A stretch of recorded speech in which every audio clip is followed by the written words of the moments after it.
Right beside him, coordinating this whole week, has been the irreplaceable Daniel Stanley to this side. Give him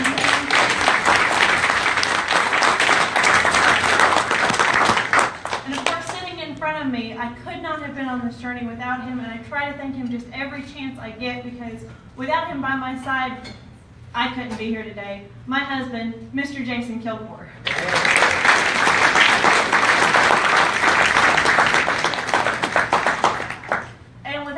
Not be here today. Also, I need to thank, because the man has more integrity than anyone I've ever met, and really, when he says he'll be there, Mr. Senator Kaine.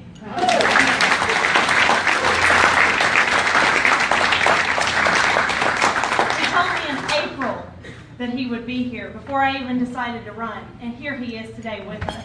I'm impressed and inspired by that kind of integrity, to stick to your word like that. A lot of politicians will say something and they get back to you later, but he's here today with us, and that really means the whole lot.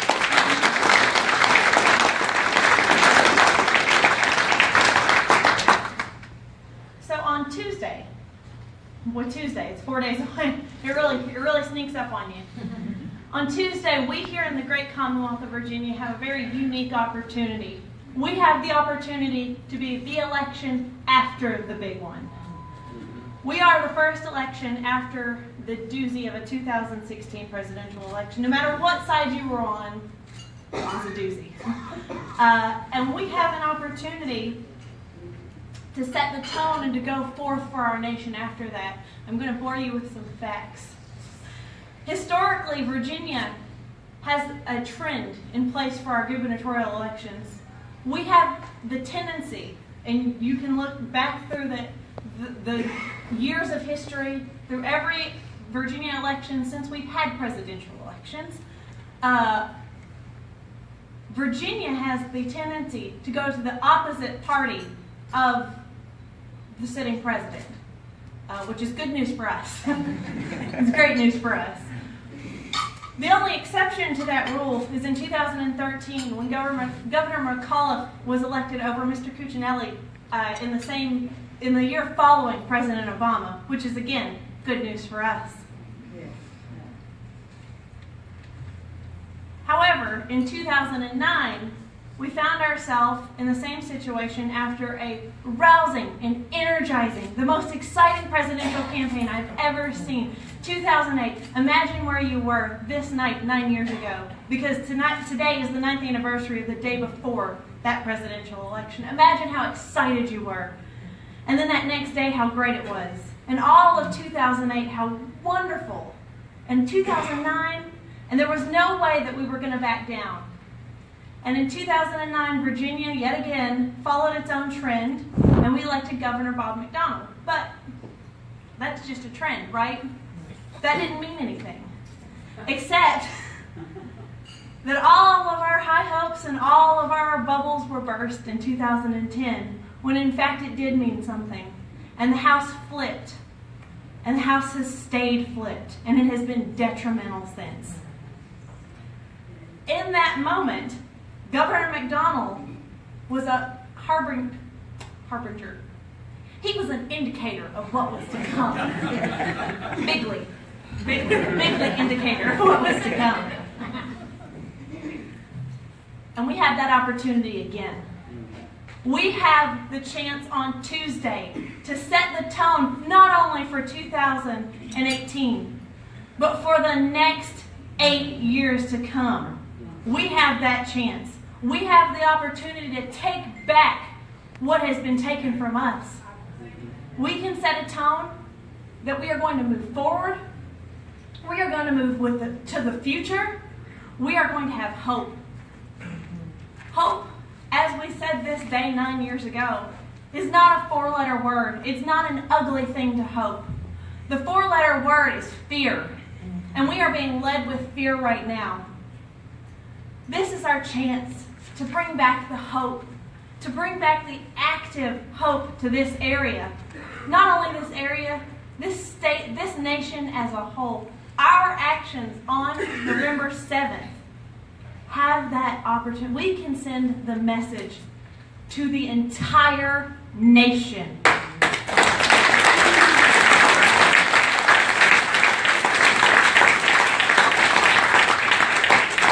We in Virginia, we in the First, we in this Commonwealth refuse to be led by fear any longer.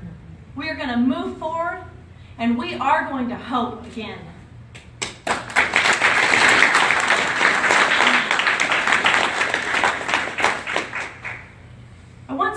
I recently heard on the radio somebody define it very well, that we don't need optimism right now, because optimism is passive. I think this is great. It's going to be good. Optimism is passive. My opponent said in an interview that if you look, things are coming down the pike. This was an interview yesterday. Things are coming down the pike.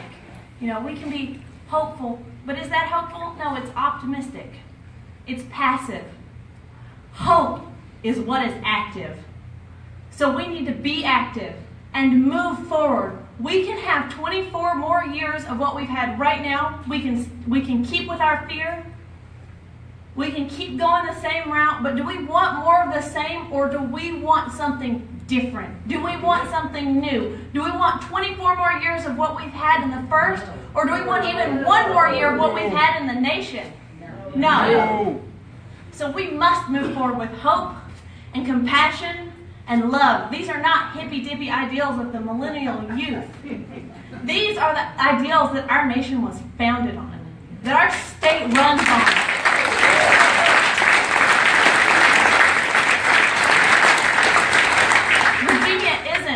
For the fearful. Virginia isn't for the men. Virginia is for lovers. And with love and hope, we will move forward. And it is my honor to move from that message to introducing our senator, our vice presidential candidate, the man who should be the vice president.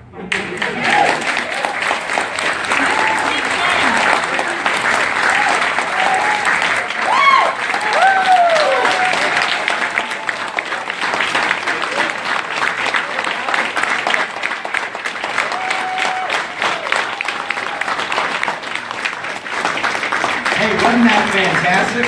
Wow. Man, now I'm revved up. And I need to be revved up because this is event 3 of the day and I have 5 more.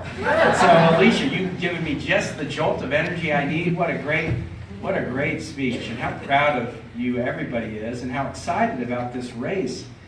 It really is good to be back. When you tell somebody you're going to do something, you should always do it.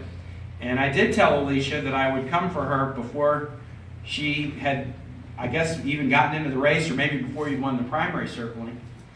But when you tell somebody you're going to do something when you're at a microbrewery, you often forget it. But her dad would not let me forget it. That's why I'm here. And I thank Greg. And so let me say some thanks. And I want to talk about Alicia. I want to talk about the state ticket. And then I want to talk about Tuesday. So thanks. I want to thank Greg. Greg is an old friend. And because of Greg, I really feel like I've known Alicia most of her life. I was a mayor of Richmond, and nobody knew me outside of Richmond, and I decided to run for lieutenant governor in 2001. And one of the first events I did was in Arlington, and I met a wonderful couple, Art and Vivian Kallen, who came to one of the first events that I did, Alicia's paternal grandparents.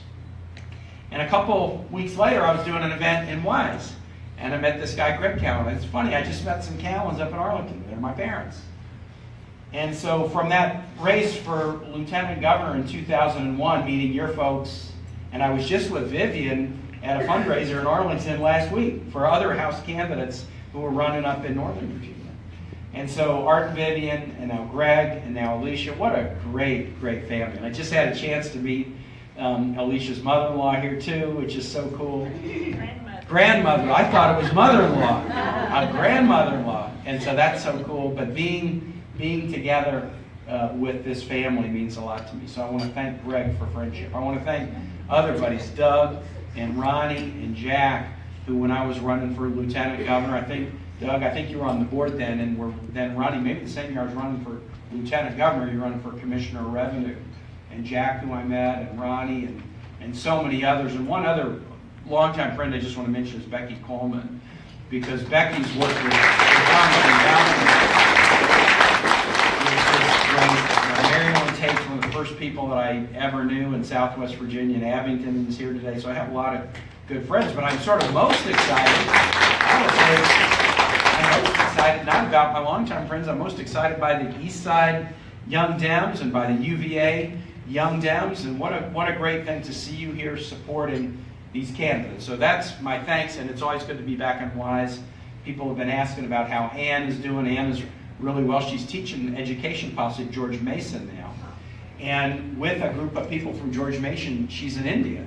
She did vote early and then left Wednesday. She's in India because of some work that George Mason is doing in India with schools there. So my wife continues to be my public service hero, and her Wise County roots mean an awful lot to me. So thank you.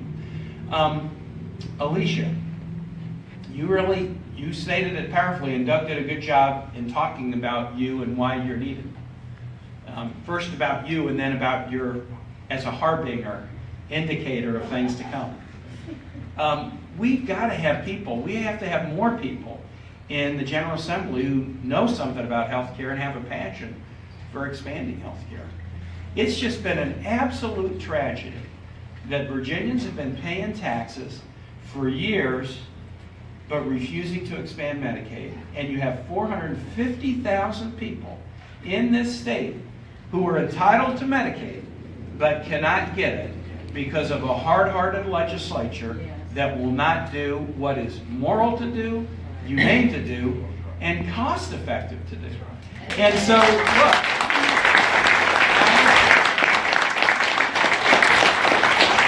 this is Alicia's passion. Doug, she asked you the question. You asked her the question. She had the answer, and there isn't a better answer to give for somebody like her who's working at the hospital here, who understands the needs. You see people coming in every day. You see people who have insurance. You see people who don't. You see people's reaction when they get a bill. You know what they can afford and what they can't. We've got to have people who have your understanding to get it over the goal line. And I'll tell you, I'm on the health committee in the Senate. And I got added to it this year. This was my consolation prize for being on a national ticket and losing. I have great committees in the Senate. I'm on budget, armed services, and foreign relations. But when I got back from the campaign in 2016, Chuck Schumer said to me, look, you were an obscure senator. Now you have a higher profile. We need you to help save the Affordable Care Act. Go on the Health and Education Committee. And I've been fighting a pitched battle against Republicans who want to take health insurance away from 32 million people. We've got to have some people with sense who understand the needs of health care. You know this so well and wise. You know it, Alicia, and what you do every day. And so adding you in a district that has health care needs, in a district that's seen hospitals close, for God's sake. I mean, adding you would be such a good thing and would help us not just get further and further behind. More than 30 states have expanded Medicaid. Why does Virginia want to be the caboose on this train? Why do we want to be the caboose on the healthcare train? More than 30 states have expanded it. We need people like Alicia to do it. But Alicia also pointed out correctly that these elections do have a predictor effect and a little bit of an energizer effect about what happens the following year. And I'll give you my example. I ran for governor in 2005, and you guys helped me a lot. And when I won in 2005, it set a tone.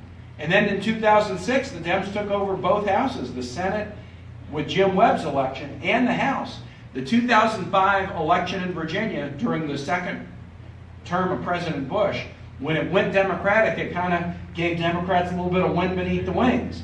And then you go into this midterm in 2006, and we took over both houses. And then in 2008, we won the presidency. Well, I think if Tuesday goes well in Virginia with our statewide ticket and with many of our delegates, it's going to say the same thing to the National Democratic Party. It's going to say, wow, there's energy out there. There's passion. We got a lot of young candidates. We got really good, energetic voters. And then in 2018, which I'm selfishly interested in because I'm running for re-election next year, in 2018, we could take the Senate back. We could take the House back. And then wouldn't that build up some great momentum to win the presidency in 2020? That's what this race is going to be about. We can either come out of Tuesday with sort of a a bad story and bad momentum and be disappointed. We can come out of Tuesday with a real sense of we can do this. And success builds success. You win one, and then it makes it easier to win the next one. So that's what Alicia's so right about. Let me tell you about the statewide ticket, and then just say another word about what all you can do between now and then, how important it is. This statewide ticket we have, I know them all very, very well. And so you've already had two real good speeches about Justin and Mark, and I want to add a little bit to that, and then I'm going to tell you some things about Rick. Justin I've known for 5 years. I met Justin when he was running for statewide office 4 years ago. And if you've heard Justin's story, he had a challenge early in life when he and his brother had their world rocked when their parents said, we're splitting up. And they were living in Pittsburgh, but with this splitting up, he and his mom had to move back in with his maternal grandparents in Northeast DC. And he talked about that shock to his life, but he talked about a loving and dedicated mother and loving and dedicated grandparents who really set an example for him. But also about neighbors and folks that went to church with, but also good public policies like Pell Grants and things that enabled him to go to Duke and enabled him to get a law degree when maybe without that he couldn't have afforded it. He always says his success is partly because of loving people, but partly because of humane and smart public policy. And then when he got his law degree, he's used it as a U.S. attorney, he's used it in law practice to help others. He is not just using what he received to help himself, he's using it to help others. And that's the kind of lieutenant governor being. I'll tell you something, I learned this. I was a lieutenant governor with a Democratic governor, and everything Mark Warner wanted to do as governor, I had his back, and I helped him.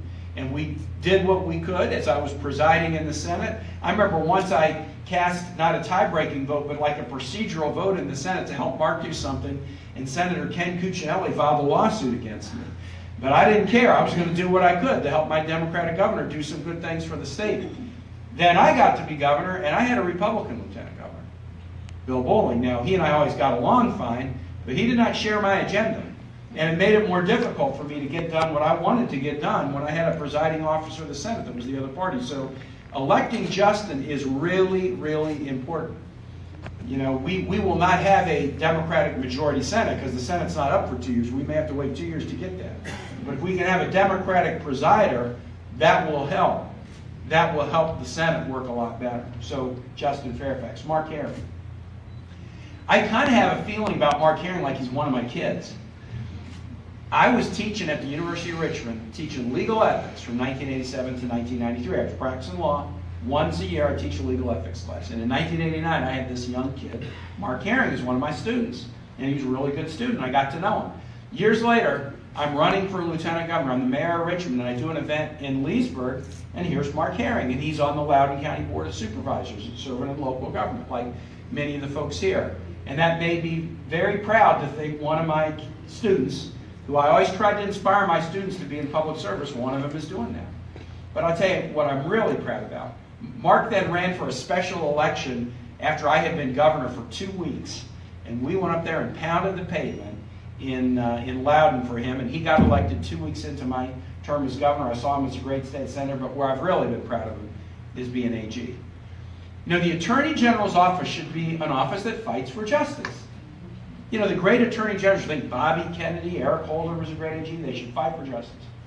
For too long, the Attorney General's office in Richmond just did one thing, be the top cop, the chief law enforcement officer. And that is really important.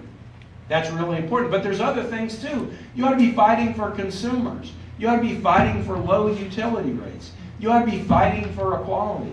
You ought to be fighting to stop people who are, engaging in fraud against veterans. The Attorney General's office was not really the fighting for justice office. It was just like the chief prosecutor. Mark Herring has turned that office into a fighting for justice kind of office. Now, they're doing well on the criminal prosecution stuff. Virginia is one of the 10 safest states in this country now, and there's nothing we're doing we can't do better. But we are in one of the 10 safest states in the country. We got an Attorney General's office that works well on law enforcement issues. But he's also been battling fraud, battling for equality, battling to stop things that President Trump's trying to do that would be bad for Virginia. And when you got an Attorney General who's a fighter for justice, let him keep doing it. We don't have an Attorney General in Washington now that is fighting for justice. We've got one of those. And then last, Ralph Norton. And then I'll just close about Tuesday. Ralph Northam. You know Ralph Northam's bio. Went to VMI. Some people here know the VMI culture. I didn't go there, but I know it pretty well because as governor, I appointed the board and I was up there a lot. VMI, they have an honor court that has to decide whether people get kicked out if they violate school rules. And the students choose the president of the honor court. The person that they choose is not Mr. Popular, not necessarily the one with the highest GPA, not the best athlete. They pick, and they call this, VMI students call this position the Pope. They pick the head of the honor court as the person that they have the most confidence in their fairness, in their judgment, in their character. Ralph Northam was picked to be head of the honor court of VMI. Then he went on to serve his country in the military as a military physician, treating people who were combat wounded in the First Gulf War. Then he got out of the military and he's been a pediatric neurologist for 25 years. So I start with this about Ralph. We are the most military state in the country. Our number of veterans, active, guard, reserve, DOD civilians like nurses at the Wounded Warrior Hospital at Fort Belvoir, VA workers, military families. We are the most military state in the country. I'm the only senator that has a kid in the military. My oldest boy is an infantry commander in the Marine Corps. Some of you guys met him when he was like 5 years old running around here. Nab is in the Marine Corps now. Ralph Northam, in the most military state in the country, he knows the burdens of service, he knows the sacrifices that military families make, and he knows the challenges that veterans face. That is a really important thing to have in a governor of Virginia. Second, pediatric neurologist. What is the most contentious healthcare issue contentious domestic issue that we've been dealing with in the country? Healthcare, obviously. And as a doctor, he can get some things done working with people like Alicia that are important. I'll tell you a story about Ralph. He got elected. When he got elected, I'm in my last year as governor. And I handed him, I had tried to get smoking banned in restaurants and bars twice and failed.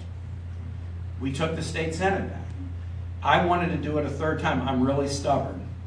I wanted to try it a third time. I had Democratic committee chairs. I had Democrats who've been in the Senate for 25 years. I said, I'm going to give it to the new guy who's a doctor. And I bet he can get it done for me. And Ralph Northam got it over the goal line when I'd failed twice before. And we were able to do it. Working with 2 Republican houses, Ralph Northam made that happen. We failed at Medicaid expansion, but I think if we put a doctor in the governor's office, he will get that over the goal line and will expand Medicaid. That's the kind of guy.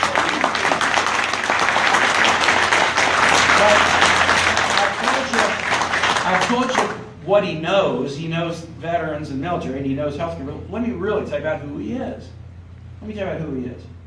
In 2007, we had this seat in Norfolk that we wanted to win. I was trying to take the state senate back for Dems, and we did. But there was a seat in Norfolk that we should have won, but we kept falling short. And we were trying to decide who we want to run. Ralph Northam is practicing medicine at Children's Hospital King's Daughters. He's the head of a children's hospice, the volunteer medical director, dealing with terminally ill kids and their parents as a volunteer. And somebody talks to me about him, and I say, well, maybe this is a guy who would be a really good state senator. I don't think he was thinking about politics at all, he and Pam. We went down, and we arm twisted this guy and said, Virginia can use you. You served your country, you're serving families, now serve your Commonwealth. And he thought about it, and he said that he would. And he ran and he won, and we did take the state senate back. And 2 months after he won, he was in my office, and I said, Ralph, this was March of 2008. I said, Ralph, I think you should be governor of Virginia one day. I have no idea if you're interested. I don't know what your wife Pam thinks. But you have exactly what it takes to be the governor because of who you are as a person. I'll say this about Ralph, close, and then just say a word about Tuesday. Ralph reminds me of one of my brothers. There's 3 Kaine boys. I'm the oldest. My middle brother, Steve. My youngest brother, Pat. Steve.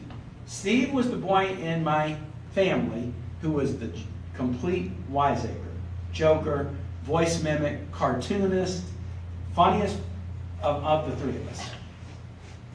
Steve's been a pediatric cardiologist at Children's Mercy Hospital for 25 years now.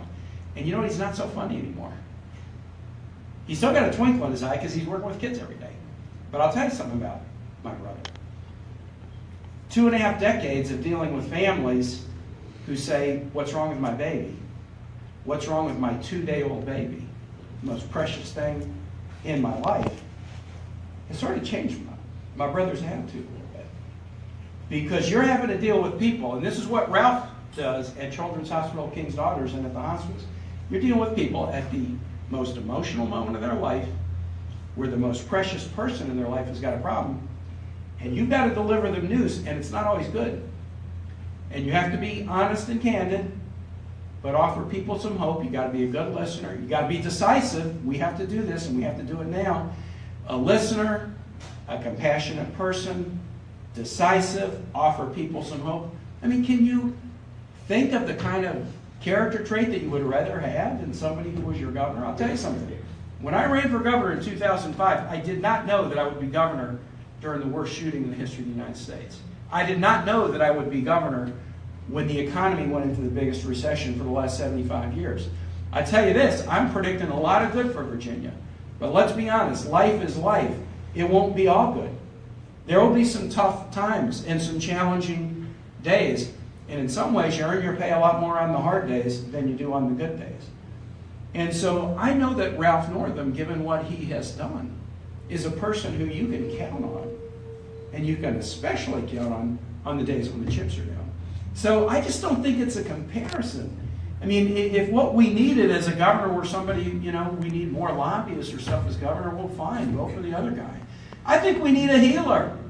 What does this Commonwealth need? What does this country need? I think we need a healer. And we have a healer.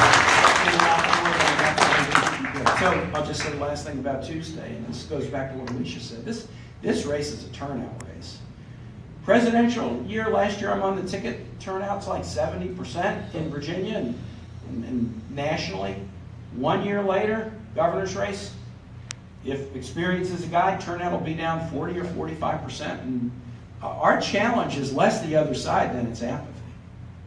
I know our candidates are better than the candidates on the other side. I know we got more strengths than the other side, but our challenge really is apathy. It's the fall off in voter turnout. And in these low turnout races, what you do, I know you're gathering Sunday to talk about the plans for Tuesday, what you can do in talking to family, friends, neighbors, folks at church, others, what you can do in talking as volunteers to people you don't even know, because that makes a difference. If you're a volunteer and you talk to somebody, the first thing they think is, well, they're a volunteer, they don't have to do this. They're not doing it because they're getting paid to do it, they're a volunteer. So it opens up an opportunity for them to share a question they have or give you an opinion, and you can dialogue with them, and you can encourage them. And if you can do that, look, this race is going to be won or lost in the last 4 days. All the TV ads, all the speeches, debates, that's all rear view. It gets to the end, and then it's just a question about who can turn out. We are seeing some good signs. The turnout in the primaries in June, the number of Democrats that voted and the number of Republicans that voted, Democrats had 80% more votes in June than Republicans did. The number of young, energetic, often first-time candidates who are going for it, that's a good sign. We've gotten some data from some of the city and county boards of elections about how many early votes are being cast. Compare that to 4 years ago. A lot of energy this time. So we're seeing some good signs, but you got to close it. You got to close it strong, and then elect good people like Alicia and our statewide ticket, and send that message about who Virginia is and who Virginia isn't, and also send a message to the nation about what we think the direction of the country. And as you say, we're for lovers, not for haters. We're pushing forward, not trying to interfere. And you can send that message to people. So thank you guys, and Norton and Wise and Lee and Russell for coming today. Elect this good lady. Elect our statewide ticket, and let's have a big celebration Tuesday night. Thanks so much.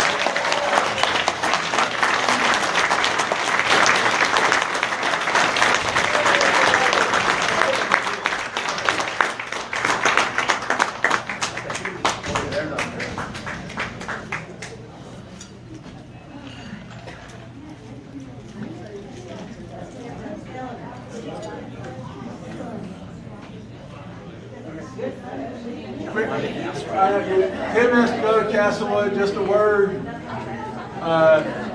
One word, Tim's too modest to mention it, but we all need to help him next year.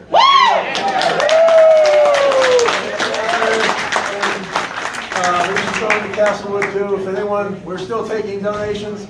And if you don't want to give to the candidate, Doug Mullins is our Wise County Treasurer. If you want to give to the Wise County Committee, that's great too.